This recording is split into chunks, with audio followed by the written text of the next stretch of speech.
Ok. Ok, entonces podríamos ir al principio. Sí, a retroceder. Sí, sí, a las gráficas donde aparecen ¿Ya? los electrones y positrones en ese concepto fractal. ¿Ya? Ahí. Allí creo, porque ese es el intermedio, ¿no? Ya. O si vamos por la primerita, no la siguiente, donde aparecen los positrones. Ya. Allí, ajá. Pregunta Kiko. Cuando hablamos de las partículas virtuales, electrones y positrones, tendríamos que pensar que son de comportamiento similar a los electrones y positrones físicos, o sea, materia tangible. Sí. ¿Es así? Claro. Ya. En ese caso, el gráfico nos muestra una partícula de una carga rodeado de 6 partículas de otra carga, ¿es así? Así es. Entonces ahí en principio no habría un balance carga, ¿no? Perdón, ¿no habría un? Un balance cargas. No sería neutro para empezar, ¿no? No, no, no, de ninguna manera. Bueno, Y conceptualmente, eso colapsaría y desde que un positrón y un electrón son equivalentes en masa, se aniquilaría un solo electrón con su positrón virtual. claro, lo que pasa es que un electrón se aniquila con un positrón real. O sea, cuando se encuentran los dos, Ya, claro, pero debería ocurrir lo propio con los virtuales, ¿cierto? no, justamente no ocurre. De hecho, hay positrones virtuales que de vez en cuando saltan al mundo real por el principio de incertidumbre de Heisenberg por breves segundos, se encuentra con su positrón, su electrón antagónico, chocan y estallan y producen energía, rayos gamma. Entonces, estos positrones virtuales no interactúan físicamente con el electrón, no se enfrentan, no chocan, porque no han pasado al plano de la dimensión real del electrón. Pero desde su nivel, sí ejercen una influencia. Eso ha sido ya experimentalmente demostrado, que hay un apantallamiento debido a la presencia de los positrones virtuales sobre el electrón, o sea, le atenúa la carga, pero obviamente no lo aniquila porque están en planos diferentes como para producir esa destrucción. Lo que sí es que ejercen una influencia en cuanto a la carga, la van disminuyendo a la carga del electrón. Que no Entonces viene estaríamos hablando que tu centro es real y tus periferia es virtual. Claro, así es. Pero en Es algún virtual. momento, si se materializa un virtual, pasa al plano real, ¿cierto? Exacto, Y ahí debería aniquilarse así es. con el electrón. Y claro, aparece energía, ¿no? Así es. Y eso representaría una creación de energía. Porque la Sí, masa del electrón sola era 0,511 megaelectronvoltios. sí, Y el positrón aportaría con otros 0,511 adicionales. Entonces estaría creando un una energía adicional. No estaría hablando de creación de energía. Sí, así es.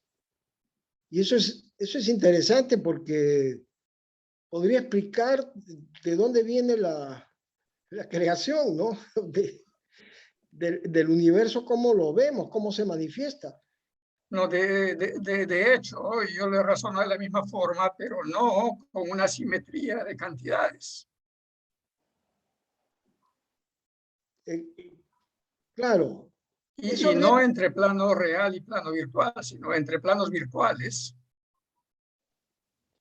que entrarían al espacio real y habría creación de energía, que sería exacto. prácticamente la génesis Eh, de la hay- materia finalmente. claro, lo que podría ser una fluctuación cuántica, como la llaman, ¿no? Eso podría ser precisamente eso. Y ese tema es interesante porque antes de la exposición me di cuenta en una ecuación que está más adelante, que se llama el laplaciano de un fluido, en este caso un fluido eléctrico. Se aplica a los fluidos normales, el agua, ¿no? El aire, pero también se aplica a los fluidos electromagnéticos, inclusive al fluido gravitatorio. Y allí, en ese laplaciano, se demuestra que con esta ecuación de la energía, donde aparece el exponencial, ese laplaciano demuestra que existe un sumidero de la energía. Por ese motivo, la energía del electrón no se dispara al infinito, porque esa energía se va disipando. ¿Hacia dónde se disipa? No lo sé, pero presumo que se disipa al vacío cuántico, donde suministra energía. Entonces, la energía que se requiere para la creación estaría allí precisamente. El vacío cuántico estaría lleno de energía, proporcionada por todas las partículas que van suministrando energía al vacío cuántico y en un proceso de tipo biofeedback, retroalimentación. El vacío cuántico, a su vez, genera la energía que se manifiesta en la creación de partículas reales, que a su vez devuelven esa energía, por decirlo de alguna manera. O sea, hay una interacción entre lo virtual y lo real, como un intercambio de energías. Eso estuve pensando que podría ser, ahondando más en esa línea, podría explicar el fenómeno de la existencia y de la creación, Y con donde esto intervendría. una pregunta sobre lo que Sí, se dijo hace un rato de que, claro, si digamos, el positrón virtual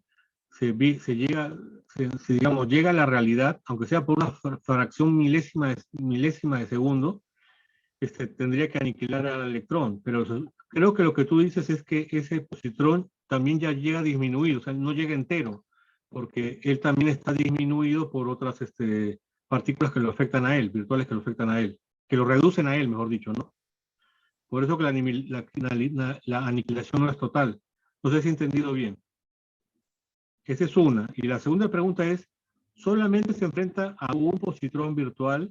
¿Por qué no dos? Ahí yo veo seis. Ahí veo seis. ¿Pero es uno con uno o es uno con todos los que aparezcan alrededor? no, esa es una representación nada más, Ya. esquemática, pero se supone que es una nube de positrones, o sea, Ajá.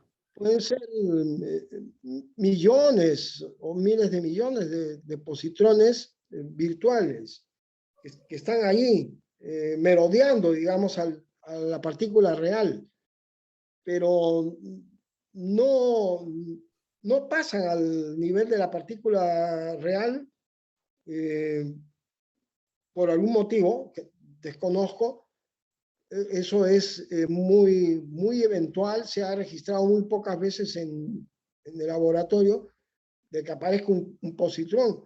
El primero detectado fue por este físico americano Anderson, porque lo había predicho Dirac. Paul Dirac. Sí, matemáticamente lo predijo y se burlaron de él. El mismo Heisenberg dijo que había escrito una de las páginas más negras de la historia de la ciencia. Heisenberg, que ya era premio Nobel, y dijo que Dirac había escrito eso. Entonces quedó pues desacreditado Dirac. Pasaron años hasta que Anderson experimentalmente descubrió la existencia del positrón. Entonces le dieron el premio Nobel a Dirac también. Son lecciones que da la historia, ¿no? Entonces, no hay ningún físico que diga yo soy la verdad, mi palabra es la última, eso no existe. Otra cosa, otra pregunta es que se supone que eventualmente aparece, justamente por la indeterminación de Heisenberg, aparece un positrón virtual, pasa a real por un instante, por un breve lapso de tiempo. Pero también también otra su antipartícula también. Entonces, en el balance, la energía sigue siendo nula, creo, ¿no? O sea, por eso creo que no hay creación de materia. O estoy mal. Y a mí me parece que el doctor Alvarado estaba levantando la mano, me parece. No, mira, sobre eso yo he planteado en otros contextos la existencia de un universo de materia y otro de antimateria. Porque por ahí había la teoría de que había más materia que antimateria, un balance muy pequeño de, no sé, creo que 1.000.000.000 de materia a favor de partículas de materia sobre las de antimateria, que eran en menor cantidad. Al final se aniquiló todo en el Big Bang y sobrevivieron esas pocas partículas de materia que es la que da origen al universo en el cual vivimos. Pero a mí perdón. me parece que la violación de la paridad, ¿no? Lo que yo planteo es que no existe esa violación de la paridad, no es realmente para el universo. Hay un universo de materia y otro de antimateria. Y entre los dos, la frontera que divide los dos es el vacío cuántico, donde hay igual cantidad de partículas virtuales de materia que de antimateria. Pero están... Sí. Discúlpame, Kiko. El doctor Alvarado quiere decir algo. Ya. Así. Carlos. Recuerdo que en la historia de la ciencia hay un personaje al cual expusieron una teoría y cuando al final le preguntaron su opinión, él manifestó: mire, lo que he entendido me parece muy interesante y lo que no he entendido seguramente también debe serlo. Yo estoy en esa situación. No soy físico, por eso no puedo entrar en los detalles, pero puedo hacer algunas observaciones de carácter epistemológico. Entiendo que este es un problema de física teórica, ¿no? Me corrige, por favor, ¿no? Pero la física teórica en algún momento se convierte también en física experimental. Y en tanto física experimental debería ser una teoría que pueda contrastarse y de esa manera garantizar su estatus científico. Estoy utilizando el verbo contrastar en el sentido en que lo utilizaba Popper, ¿no? ¿Cómo podríamos nosotros contrastar esta teoría? Lo otro se refiere a los axiomas que se mostraron, pero eso ya podría ser una observación posterior.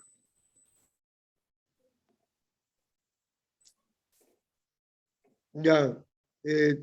No sé, Lucho, si tú quieres responder, porque está en el ámbito de... Sí, claro. Más de la filosofía. Bueno, sí. Bueno, yo hace tiempo que he leído el trabajo de Kiko, lo entiendo parcialmente, me sobrepasa, pero sin embargo creo que algo puedo decir sobre la parte epistemológica del trabajo. O sea, el trabajo o sea, es falseable. No es digamos, como el psicoanálisis o como esas teorías que eluden cualquier tipo de comprobación o verificación, si eso no es verdadera. De hecho, más adelante en la exposición hay unas predicciones acerca o sea, de los movimientos, o sea, de cómo se afecta la gravedad y los movimientos de planetas con esta teoría.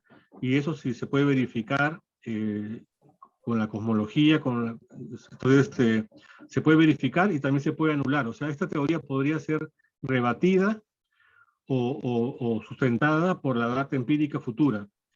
No con la tecnología actual, pero sí potencialmente es posible. No es una teoría infalciable, es falseable. En ese sentido creo que cumple los estándares de Popper. Ya. Doctor, eso de los axiomas es culpa mía, pero por favor diga de una vez para corregirlo. El doctor ha sido mi profesor en epistemología, en mi maestría de epistemología. No, no hay problema, no hay problema. Bueno, adelante, continúe. No quiero quitarle el tiempo, porque se nos va. Ok. Bien. Arnildo. Sobre el tema experimental a la que se refería el doctor Alvarado.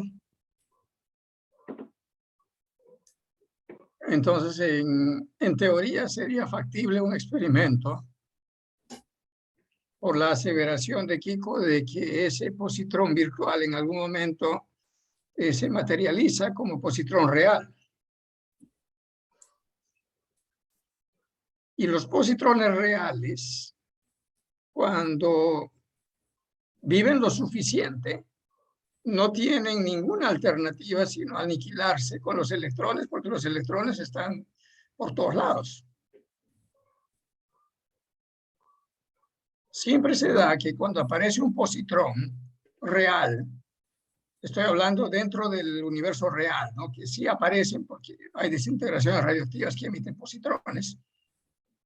Muy rápidamente ese positrón se aniquila porque está, digamos, en un universo de electrones, ¿no? Se mueven en ese universo de electrones. Entonces, la forma experimental plausible sería simplemente la de tener un electrón aislado y tener una frontera aislada, de tal manera que si hay una aniquilación allí, es porque apareció un positrón en esa vecindad. Doctor Arvilo, disculpe que lo interrumpa. Pero, o sea, la existencia de positrones creo que sí está probada.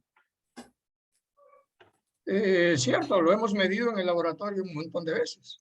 Claro. Entonces, creo que lo que se tendría que probar es que esos positrones vienen reducidos porque a su vez ellos han sido afectados por otras partículas virtuales, por una cadena de partículas virtuales.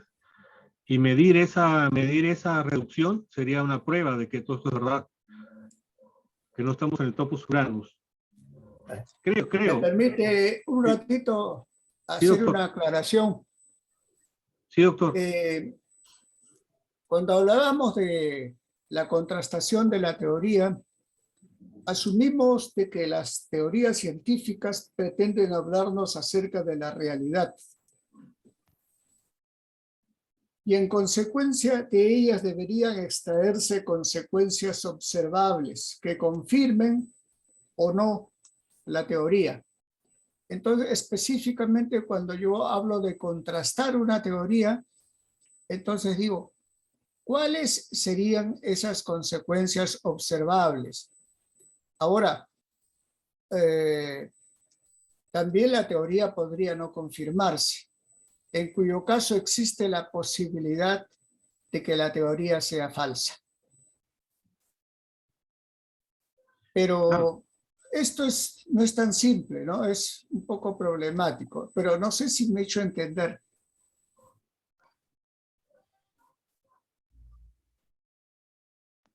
Sí, se ha hecho entender muy bien, doctor Alvarado. Es así como funciona. La teoría tiene que ser contrastada con un experimento que la convalide. Lo que se conoce como la falsabilidad. Si no Claro. tiene esa capacidad de ser contrastada, entonces la teoría no puede aceptarse como una teoría científica. De acuerdo al criterio de Popper, tiene que ser falsable. Y esta teoría lo es. Es solo tener, digamos, los instrumentos adecuados, la inversión adecuada para hacer estos experimentos, la voluntad de hacerlo y se puede comprobar si realmente Claro. es Aunque, real o es constructo sin ningún sustento, ¿no? claro, Por supuesto. aunque técnicamente no sea posible incluso, porque, o sea, basta que sea teóricamente posible. Por ejemplo, la teoría de la relatividad no fue inmediatamente experimentada. De hecho, por ejemplo, la predicción de las ondas gravitatorias se demoró 100 años. O sea, Einstein ya estaba ya completamente ya desaparecido y tomó 100 años hasta que la potencia técnica permite llevar esta posible comprobación. Pero digamos, en forma teórica es perfectamente comprobable. Ahora, también las teorías se van enmendando, como dice Imre Lakatos, o sea que no todas nacen perfectas, sino que entran en un programa de desarrollo teórico en que van, digamos, despercudiéndose de sus errores, de sus faltas y madurando. Como ha pasado con varias teorías, ¿no? Y también podría ser completamente falsa, también podría ser. Claro, Bueno, cuando no puede ser falsa, cuando nace infalible, es cuando no son científicas. quisiera hacer una observación ahí. Estoy completamente de acuerdo con nuestro amigo Arbaiza de que no siempre las teorías fácticas pueden falsarse de inmediato. En cuanto a lo que ha dicho acerca de esto último que dijo, Popper, Lakatos. ¿de Lakatos? No, algo había.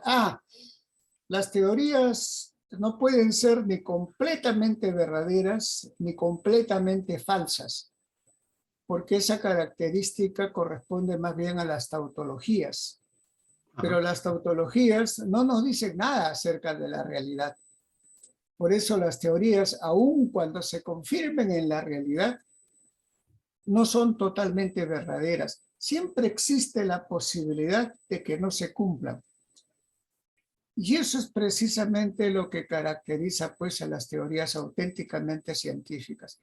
De lo contrario serían dogmas religiosos o, como repito, simples tautologías que no pueden convalidarse pues con los hechos. Yo para demostrar un teorema no necesito mirar qué sucede en el mundo empírico, ¿no?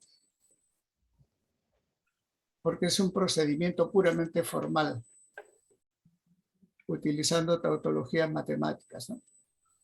Okay. ¿Les parece si avanzamos a donde nos habíamos quedado?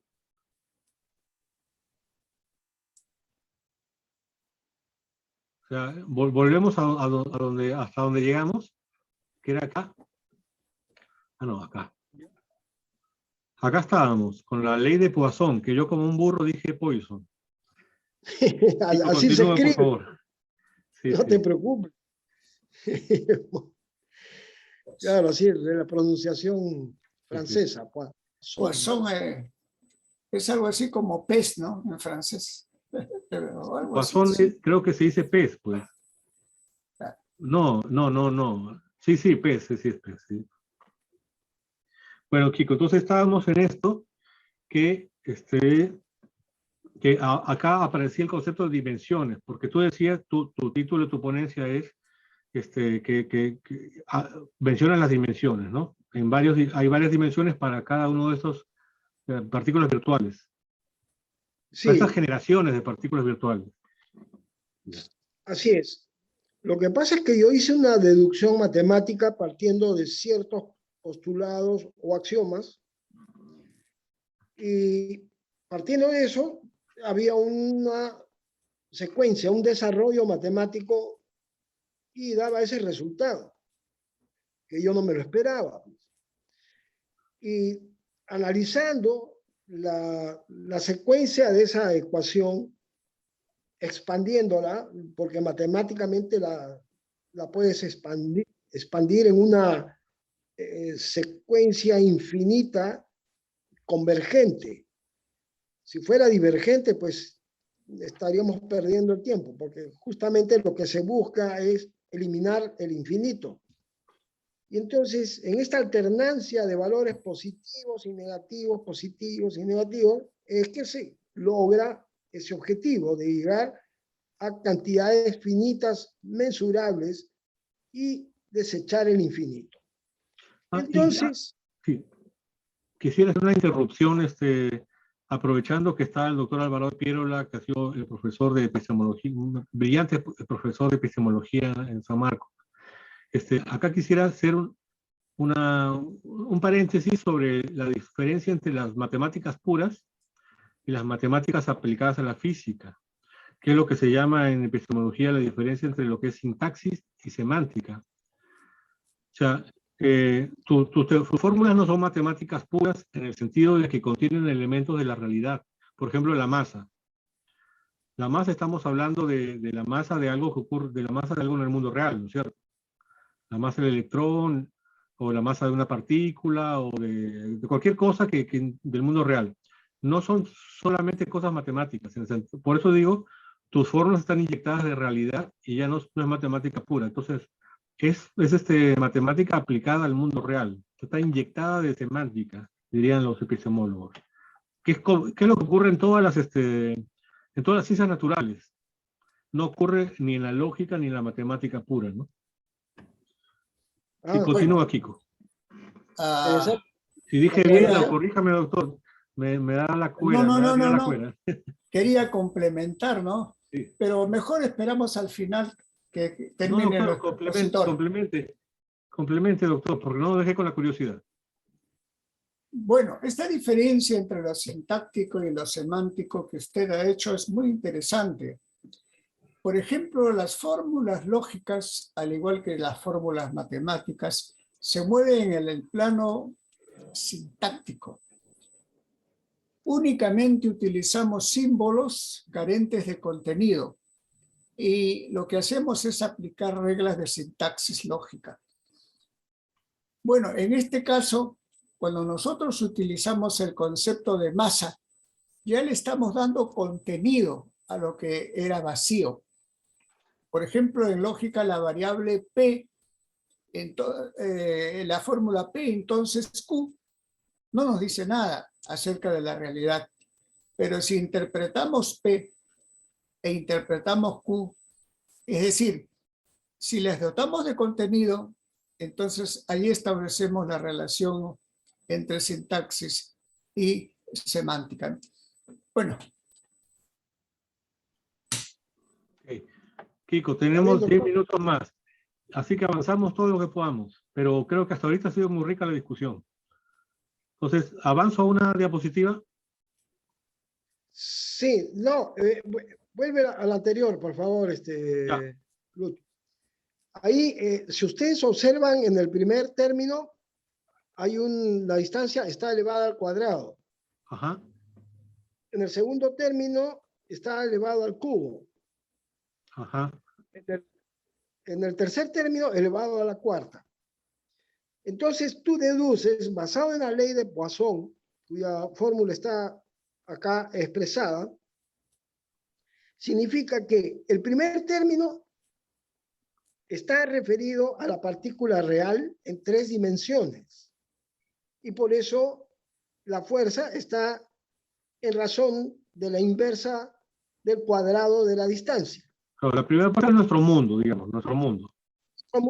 Nuestro mundo, Ajá. exactamente. El segundo término se refiere al siguiente nivel, a los positrones. El Pero apantallamiento del positrón, ¿no es cierto? Exacto. Ajá.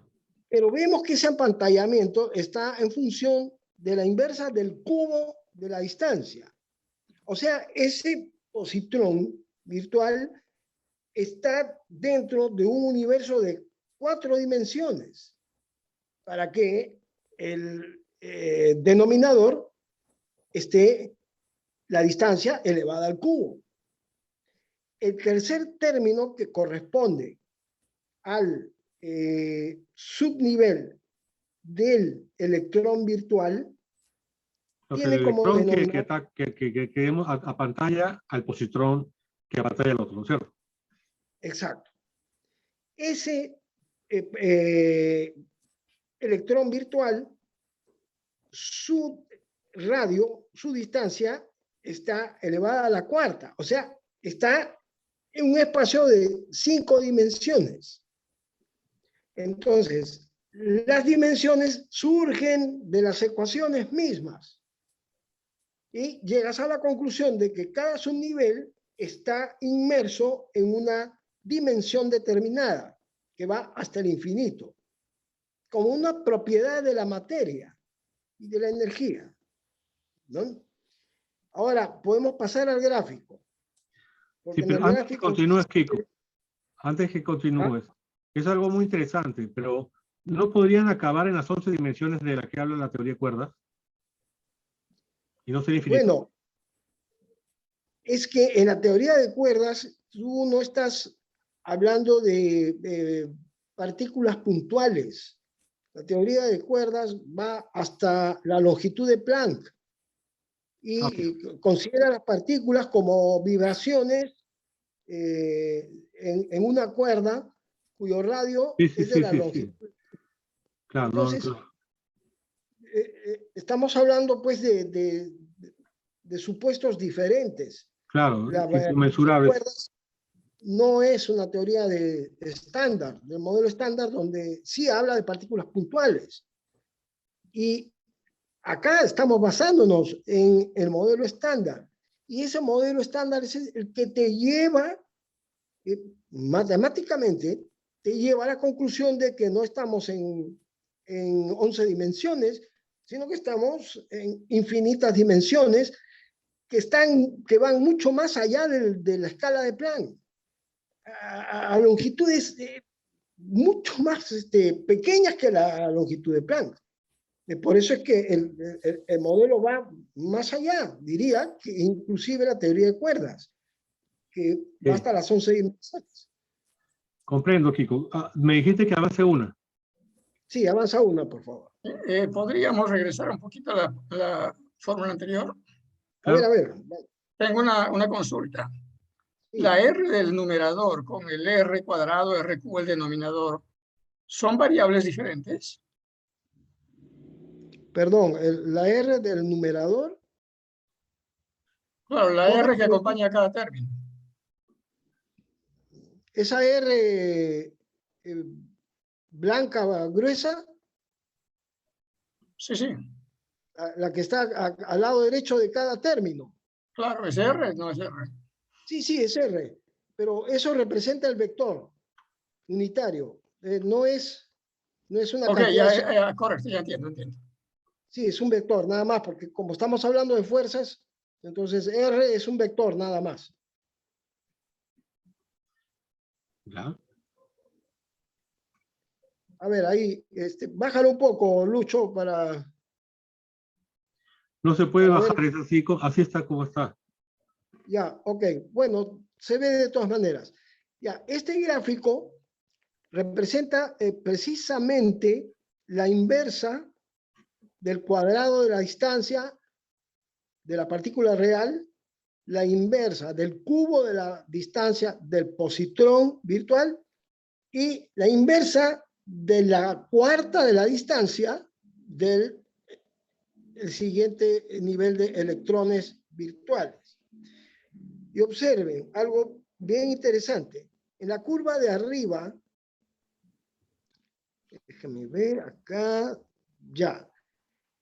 La curva de abajo, la que es de color azul, observen que a medida que se aproxima hacia el centro, esa curva es de menor intensidad. Se Pero a aplana. medida que se aparta del centro, la intensidad de la fuerza no disminuye tanto. Observen bien, esa curva no disminuye tanto. Ahora, volvamos a la curva de arriba, de color rojo, que representa a los positrones. Observen que es de mayor intensidad que la fuerza eléctrica de la partícula real del electrón. A medida que se acerca al centro, esa curva es más alta, es más intensa. Pero a medida que se aparta del centro, esa curva disminuye mucho más que la curva de la partícula real del electrón. O sea, hacia largas distancias, esas intensidades van disminuyendo, pero a cortas distancias se vuelven más intensas. Observemos la otra curva, la que está abajo, de color verde. Ven que es todavía mucho más intensa que la curva de arriba, que es la que corresponde a los electrones virtuales. Es decir, a medida que esté más cercano al núcleo, la intensidad de la fuerza es mucho más alta que la de los electrones, que los positrones virtuales, y más alta que la del electrón real. Pero a medida que aumenta la distancia, decrece mucho más rápido que la intensidad de la fuerza del electrón real, y decrece también mucho más rápido que la intensidad de la fuerza de los positrones virtuales. Kiko, ¿Qué disculpa. significa eso? Perdón. Ah, sí, Kiko. Nos dejarás con la duda porque tenemos un minuto. Pero vamos a continuar de todas maneras. Voy a aprovechar este minuto para mostrarle lo que venía. La teoría de Kiko también va a hablar sobre los quarks y las interacciones entre los quarks. Hay acá unos modelos, los petaquarks. También va a hablar sobre las relaciones entre los nucleones, que son el neutrón y el protón. Y la parte más interesante es cuando ya acá me pierdo, es cuando va a hablar sobre gravedad. Y luego hablamos sobre la pérdida de singularidad de los agujeros negros. Resolvería muchas cosas. Todo eso, no se pierda todo eso la próxima vez en el dinosaurio positivista, pero nos queda un minuto, solo queda agradecerle a Kiko este trabajo tan abrumador. Y bueno, a todos ustedes. Y bueno, se nos corta, pero bueno, nos despedimos. Felicitaciones, Kiko. Es un buen trabajo. Gracias.